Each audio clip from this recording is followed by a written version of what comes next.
Oke, ini hari Minggu tanggal 26 Mei 2024. Ini di depan gereja GKSB Tanjung Karang sedang ibadah, dan dilayani ini kan pertukaran pelayanan mimbar PGIW Tanjung Karang. GKSBS mendapat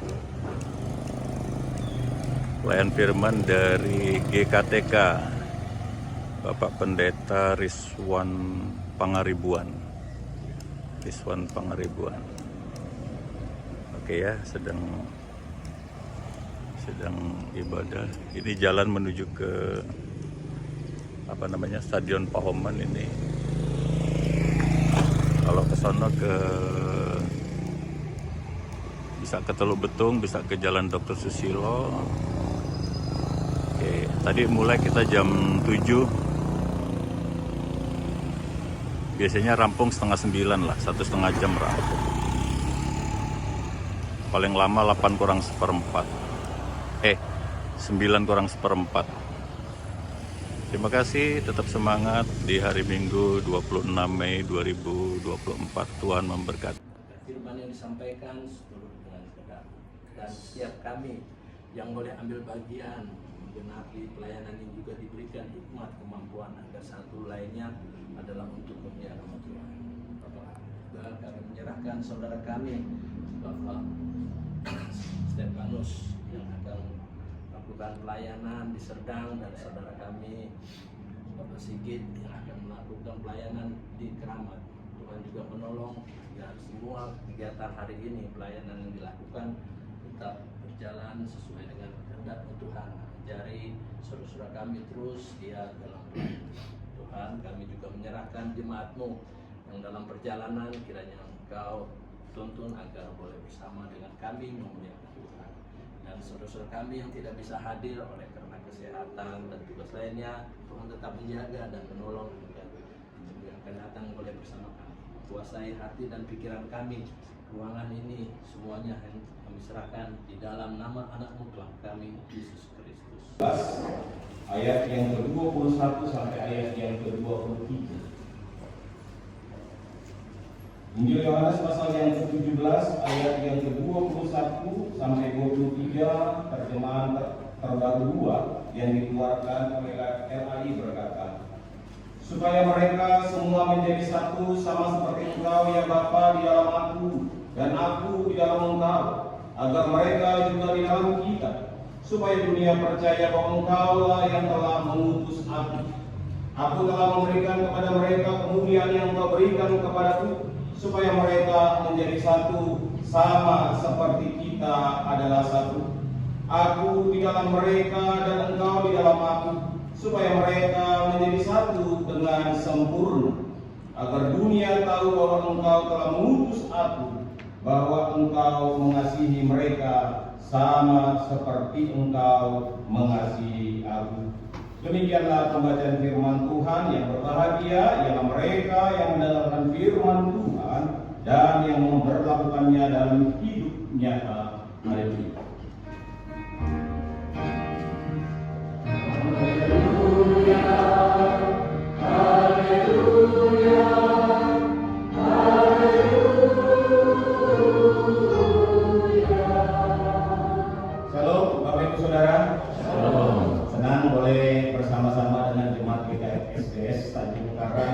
Pada hari ini, salam dari Majelis Jemaat Gereja Kristus Tanjung Karang.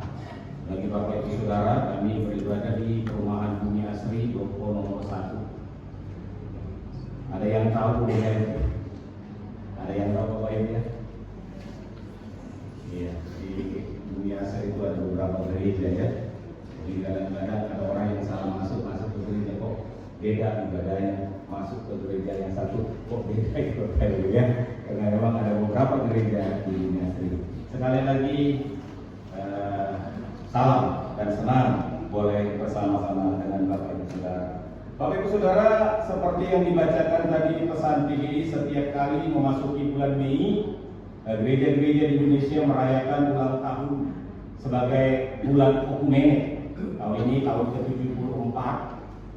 Yaitu perayaannya selalu dilaksanakan oleh gereja-gereja, dan kemarin kita melaksanakan HUT PGI ke-74 di Gereja Kristen Indonesia Bandar Lampung.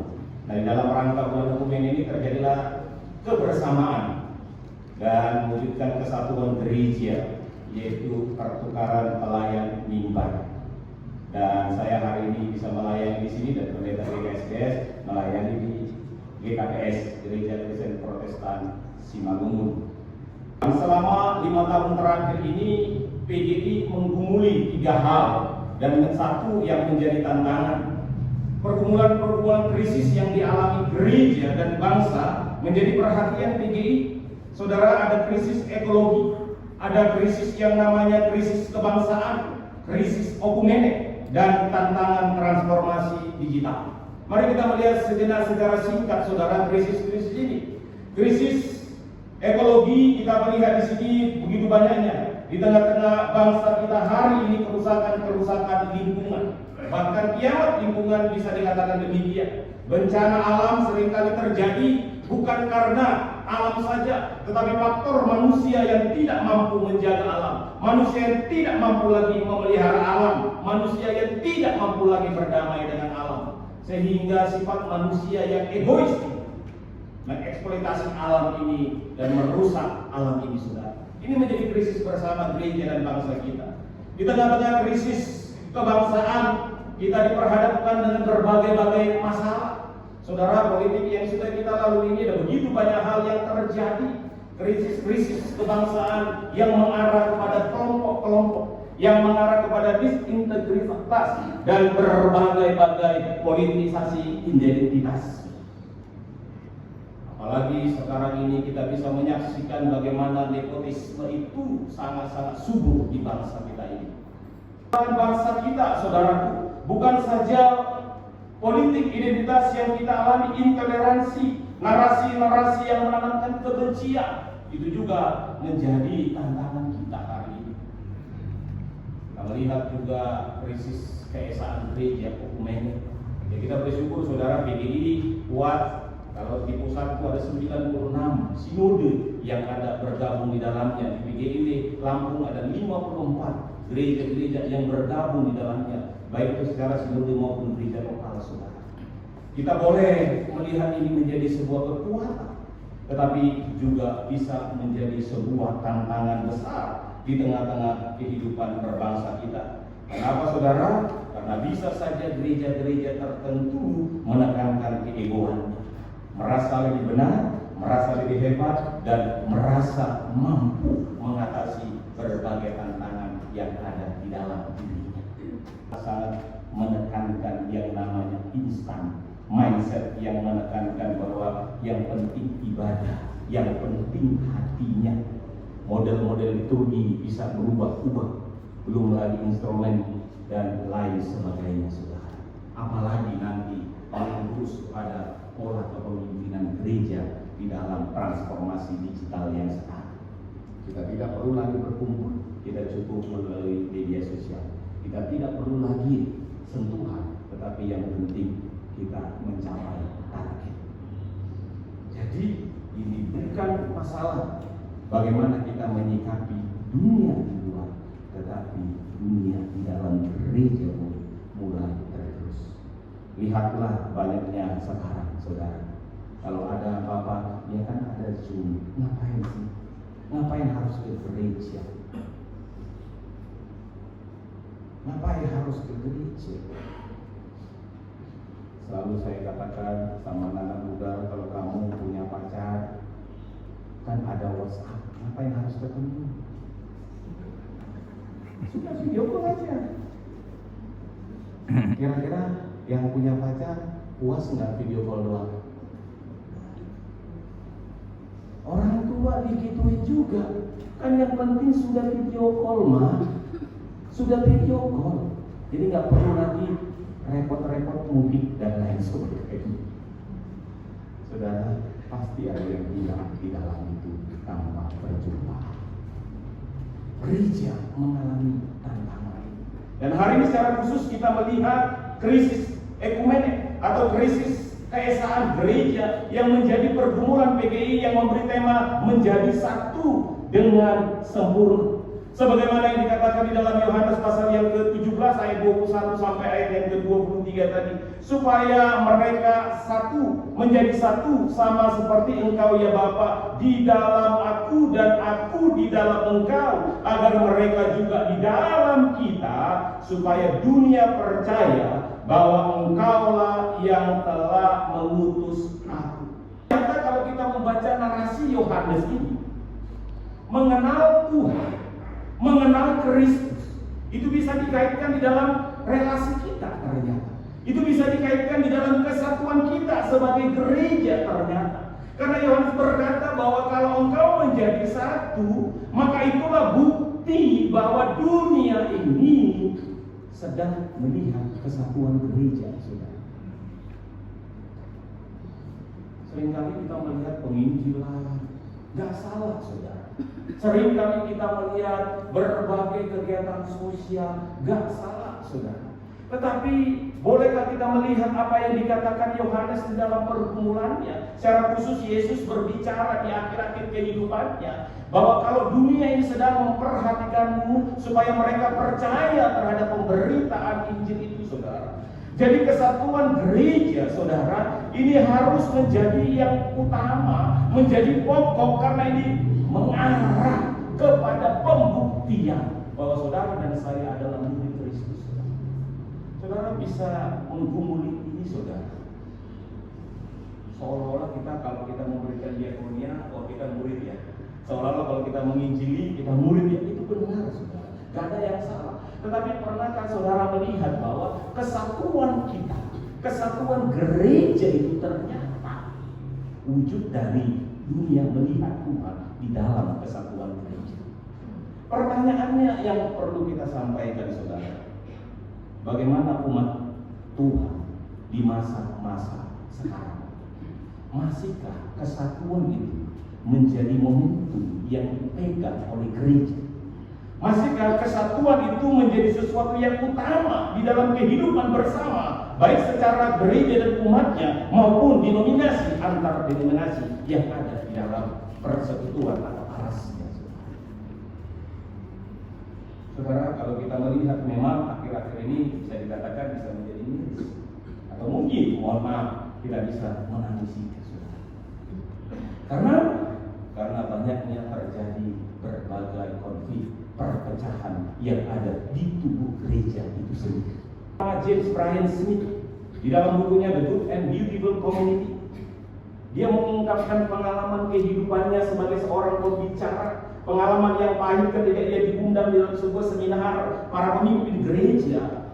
Ia ditolak lantaran berbeda pandangan teologi dengan apa yang audiens yang mendengarkan. Bahkan bukan hanya ditolak, ia dipermalukan di dalamnya. Jadi saudara yang terkasih, lihatlah di sini, dia ditolak, dipermalukan, hanya berbeda pemahaman teologi yang ada di dalamnya. Kenapa? Karena yang satu merasa dirinya paling unggul, yang satu merasa dirinya paling hebat di dalam berteologi, dan yang satu merasa dirinya paling benar dan memandang sebelah mata semua orang yang ada di sekitarnya. Percaya kita punya satu Tuhan, kita punya satu iman, kita punya satu baptisan. Tetapi seringkali kita berjalan di dalam keterpisahan, di dalam penghakiman, kecurigaan, permusuhan. Dan saudara, ini mungkin bisa saya katakan tidak jauh dari gereja hari ini. Denominasi, interdominasi seringkali merusak, tetapi bisa juga menguatkan. Saya melihat satu sisi dulu, saudara. Saudara yang terkasih, lihatlah umat Tuhan kalau hari Minggu, saudara.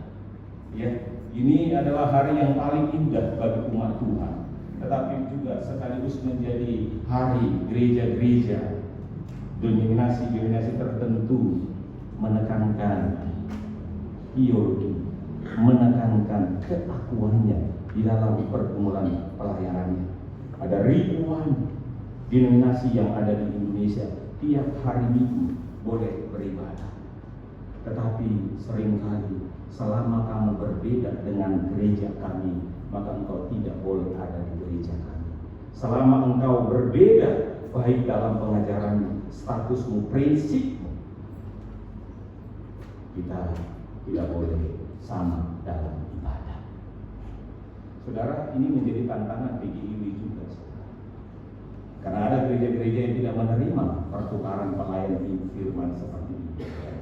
Padahal dokumen keesaan gereja kita sudah saling menerima. Tidak melihat CV saya ini lulusan dari mana, STH-nya, MTH-nya dari mana, dan lain sebagainya. Tetapi di dalam kebersamaan, di dalam kesatuan, di dalam dokumen keesaan gereja yang kita terima, kita boleh mewujudkan keesaan itu di tengah-tengah kebersamaan. Saudaraku yang terkasih dalam Tuhan Yesus Kristus, kalau begitu saudaraku yang terkasih, apakah doa Tuhan Yesus ini masih realistis di dalam kehidupan bergereja?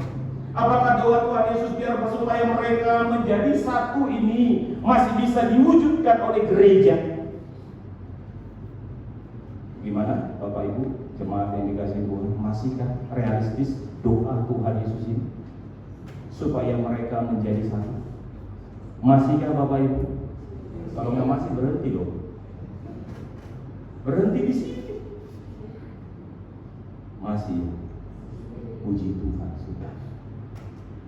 Saudaraku, doa Tuhan Yesus ini adalah doa pastoral, saudaraku. Doa pribadi ini adalah doa yang disampaikan oleh Yesus kepada murid-muridnya.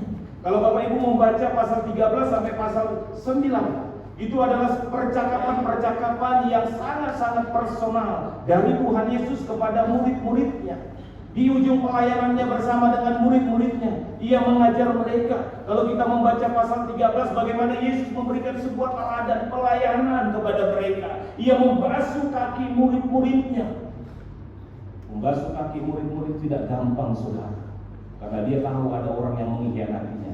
Dia tahu ada orang yang akan menyangkalnya. Dia tahu bahwa semua murid ini akan kocar-kacir ketika ia dihadapkan di dalam penghakiman atau berbagai tuduhan-tuduhan palsu. Ada di dalam aku dan aku di dalam engkau. Itu tentang pokok anggur, saudara.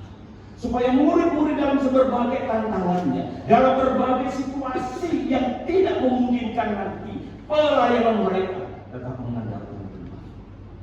Pasal 16 kita melihat bagaimana Yesus berkumur bersama dengan murid-muridnya. Dan pasal 17 ini, setelah ia mengakhiri semua bentuk pengajarannya, ia berdoa kiranya murid-murid ini teguh dan tetap bersatu di dalam tugas dan panggilan mereka menyampaikan kabar baik, kabar keselamatan. Jadi saudaraku, setelah panjang lebar melakukan percakapan pastoral dengan para murid-muridnya, Yesus mengakhiri dengan doa bagi mereka. Kalau di ayat yang ke-20 kita melihat bahwa Yesus bukan saja berdoa bagi mereka, tetapi bagi mereka yang percaya kepada pemberitaan. Artinya kita hari ini, saudara. Jadi Yesus sudah berdoa bukan hanya kepada murid, tetapi kepada mereka. Ayat 20. Bukan untuk mereka ini saja aku berdoa, tetapi juga untuk orang-orang yang percaya kepadaku melalui pemberitaan mereka. Para rasul memberitakan Injil gereja mula-mula sampai hari ini.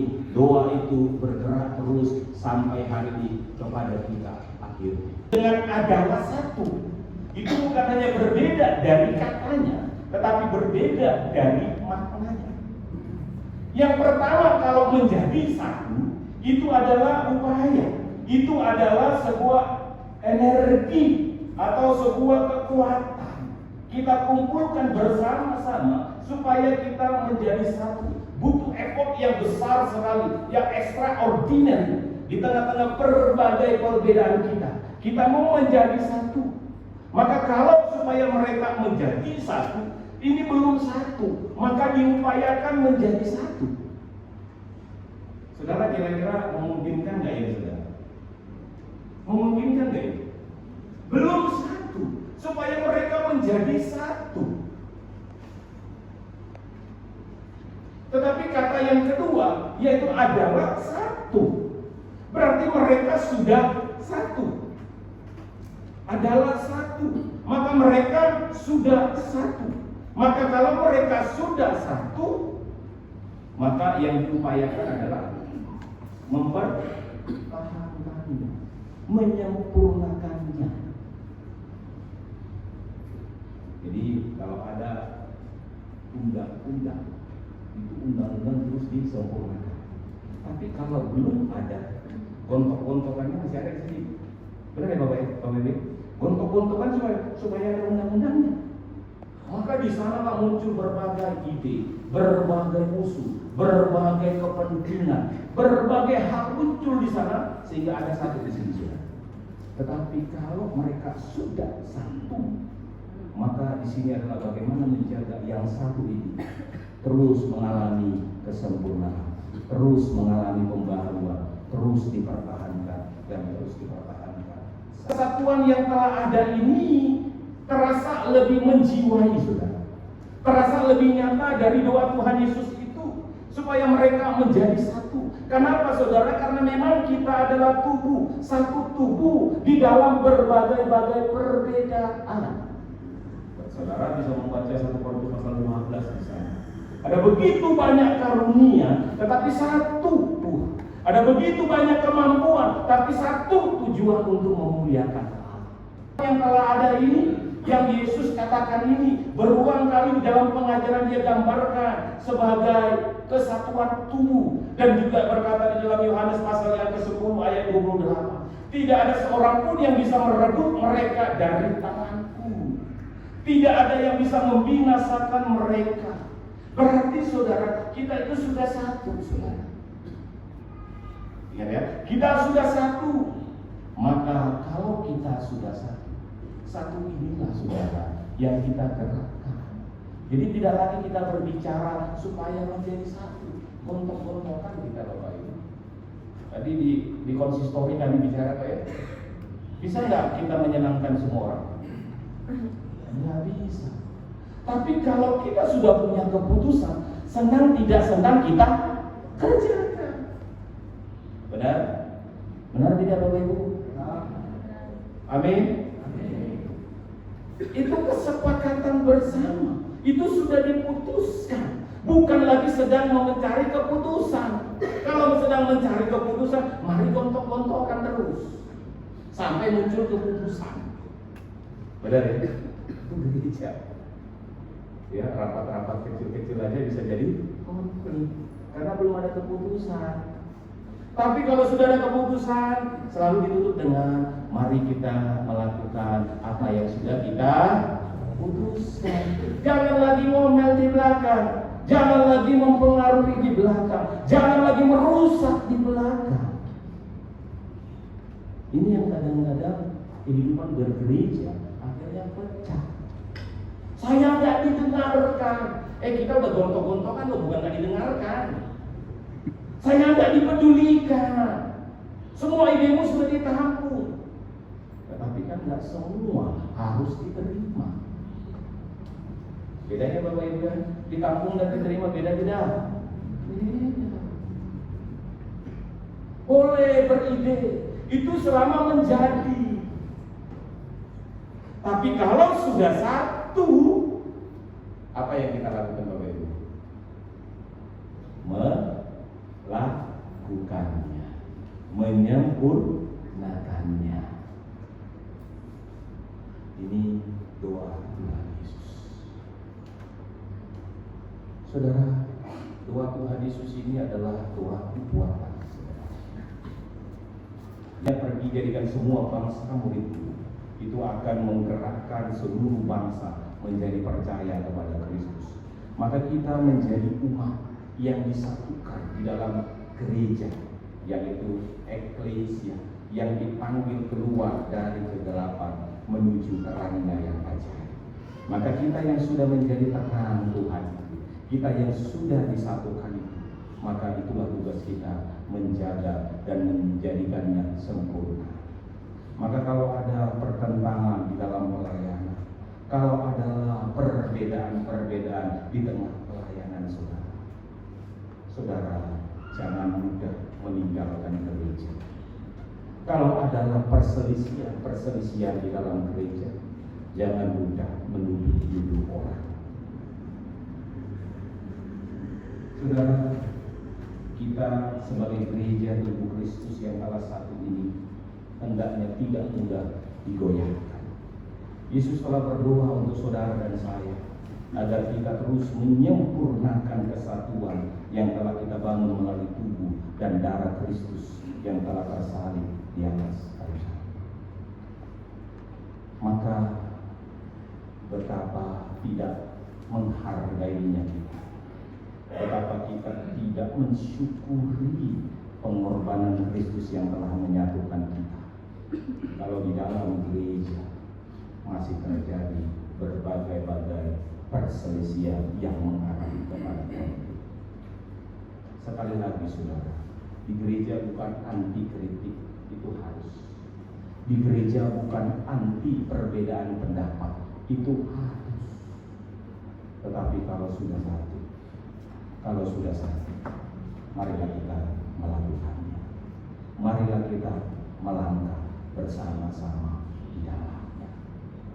Saudara yang terkasih, ini juga menjadi sebuah amanat bagi kita hari ini, gereja saudara, supaya ini menjadi kesaksian kita. Karena Yesus berkata di ayat yang ke-21 dan di ayat yang ke-23, agar dunia tahu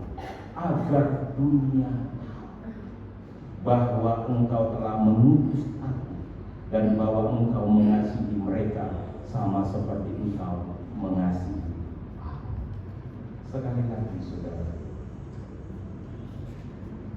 memberi bantuan melalui pelayanan diakonia itu tidak salah dan itu wajib, karena itu fungsi gereja. Mengadakan persekutuan koinonia, mengadakan penginjilan yaitu marturnya, itu adalah trifungsi gereja yang harus bergerak menjadi kesaksian.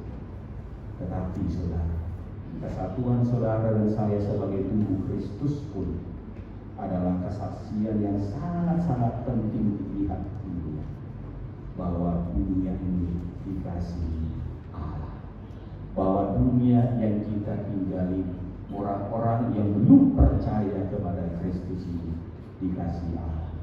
Bayangkan saudara, kalau gereja hari ke hari terus mengalami konflik, kita tidak akan mungkin bisa menjadi berkat, tetapi menjadi batu sandungan.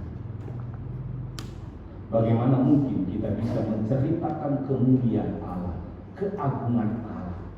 Itu nanti di ibadah sore manusia menjadi berkat. Bagaimana mungkin kita bisa menceritakan kesatuan Allah Tritunggal, keagungan Allah yang luar biasa, kebesaran Allah, tapi di dalamnya kita tidak memiliki kesatuan, di dalamnya kita terpecah-pecah, bergereja tapi tidak selesai di dalam hati. Asal kulihat dia, lagunya sih, kulihat di matamu penuh kemuliaan Tuhan, ku kasihi kau dengan kasih Tuhan, katanya. Tapi maksudnya katanya, tapi yang realitanya, kulihat di wajahmu penuh apa Bapak Ibu kebencian, ku kasihi kau dengan kasih Bapak Ibu, Pura-pura. Bapak Ibu jawab ya. Nggak boleh di mimbar ini dikatakan gitu. Tapi itu sering kali ada begitu banyak pengalaman penggembalaan. Kenapa tidak ke gereja? Kalau dia ada di mimbar ngomong doang misalnya. Ya kalau di mimbar nggak ngomong, ngapain dia di mimbar? Benar nggak Bapak? Tapi bukan itu maksudnya. Hidupmu, mimbarmu harus menjadi realitas. Amin. Hidupmu, mimbarmu itu harus menjadi realitas. Maka saudara, melalui bulan Okumene PGI yang memberikan sebuah tema yang hidup bagi kita, menjadi satu dengan sempurna. Kita sudah satu saudara. Marilah kita menyempurnakannya sehingga kita menjadi berkah bagi banyak orang, dan dunia melihat ada kasih Tuhan di antara saudara dan di antara tinggal di dalam gereja gereja. Tuhan memberkati kita. Amin. Kita tundukkan doa.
Tangan boleh menjadi berkat bagi sesama kami, dan bahkan kami wujudkan di tengah-tengah setiap pelayanan kami, sehingga dimanapun kami berada, kami menjadi berkat di dalamnya. Mau berdoa untuk jemaatmu di gereja Kristen Sumatera bagian selatan. Tuhan memberkati GKSPS Tanjung Karang di dalam setiap pelayanan yang dilakukan, baik melalui pelayanan hamba-hamba Tuhan, pelayanan majelis jemaat, komisi-komisi yang ada, dan bahkan Tuhan persiapan pemanggilan pendeta. Kami berdoa Bapa, biarlah semua pelayan ini disatukan di dalam kasih Tuhan, sehingga bersama-sama menghubungi pelayanan yang Tuhan percayakan. Melalui mereka gereja GKSPS Tanjung Karang ini kuat di dalam berbagai tantangannya, maju dan bertumbuh di dalam kualitas maupun di dalam kuantitas mereka.